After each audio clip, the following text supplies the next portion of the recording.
Hi, Allison Zmuda here, and I'm so pleased to have Beth Campbell, another fabulous interviewee that I have had an opportunity to spend about 7 or 8 years with. We first met on a conference circuit when I was in Iowa in Des Moines, doing a keynote presentation on personalized learning. And when she introduced herself to me, we started to engage in a lovely conversation. And since then, we've continued to collaborate and imagine together on and off for close to 7 years. So Beth, thank you so much for joining me. Oh, thank you for inviting me. I'm excited to talk. Now, Beth is coming from Bettendorf, Iowa, where she is the fearless teacher librarian in a learning lab. Is that right? Yep, we call it a learning lab. Fantastic. Yep. So it's an elementary learning lab. And we want to start kicking off the idea again around authenticity in the world of a library, whether it's a learning hub or it's a more classical library media experience. But one of the things that Beth has been so ferociously committed to over her many decades in the library is starting to grow the capacity of authenticity in her work to build a culture of readers. So Beth, I want to sort of lean into an area that you and I have been chatting about over the past couple months, is the idea of a new genre of writing, which is on Amazon. So talk about the inspiration, the real need that you identified, and how you continue to set up and play out a solution path to that need.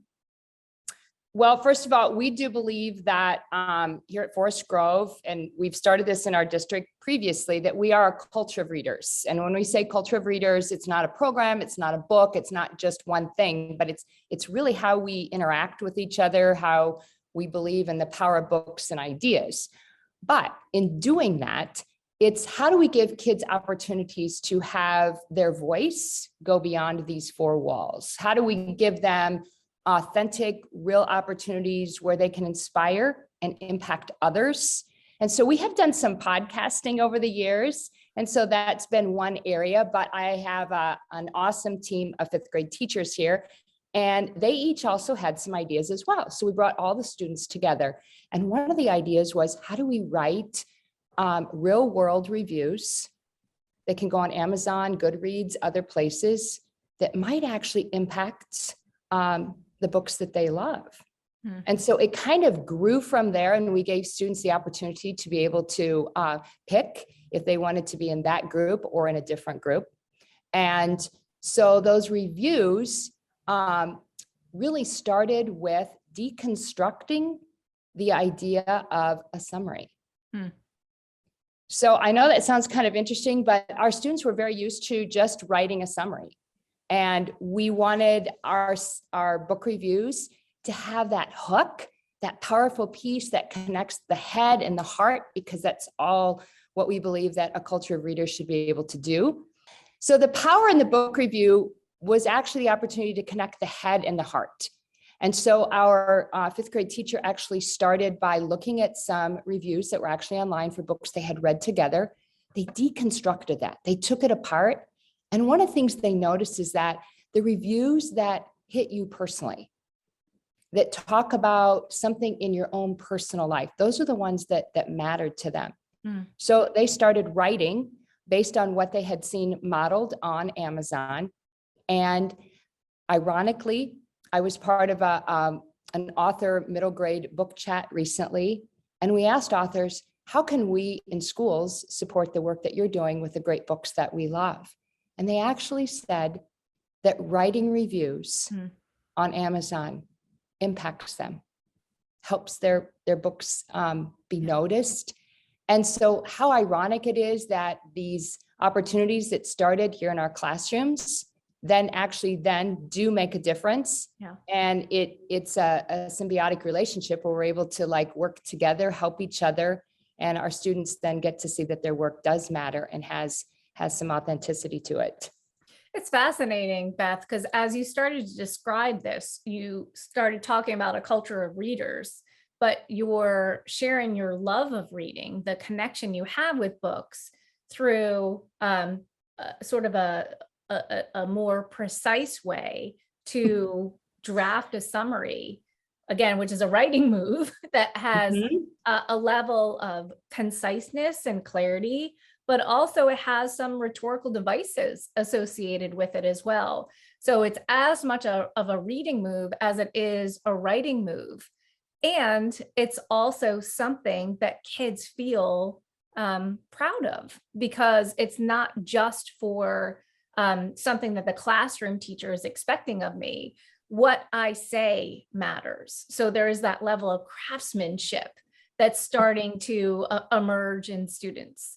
So can you talk a little bit about, the safety issues? So what is it that you do to make sure that that you're putting something into a particular platform with a level of security in mind?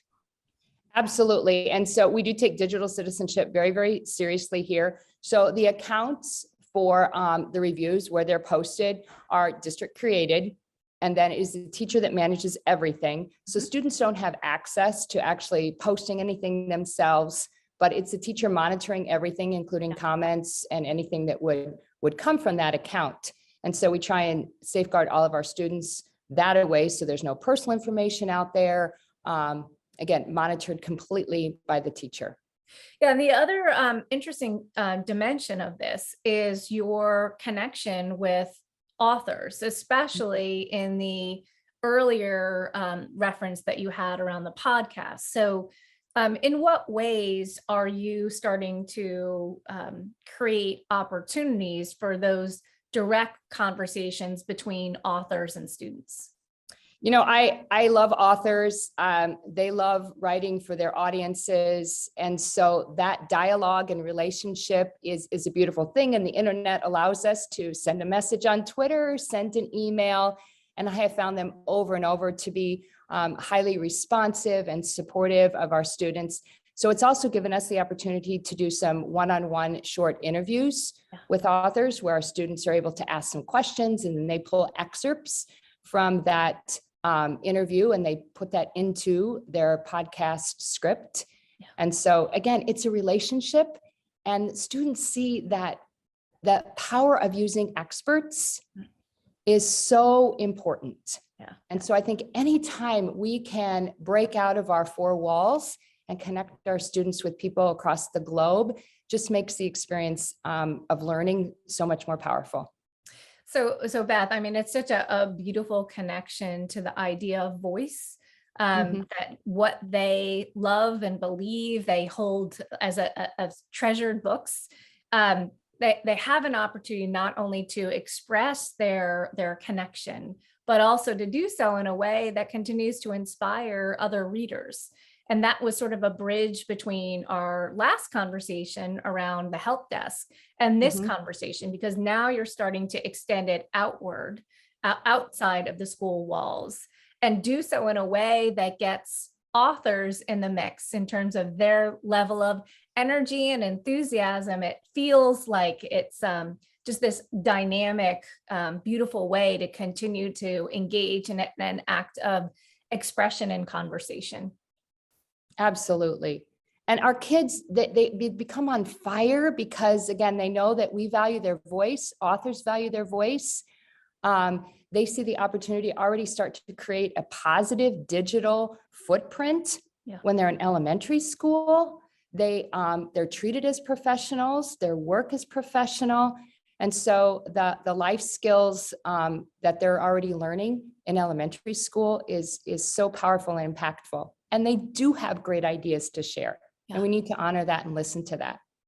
Well, we'll go ahead and add an example or two in the interview, so that you'll see a little bit of the kind of powerful work that a fifth grader can do.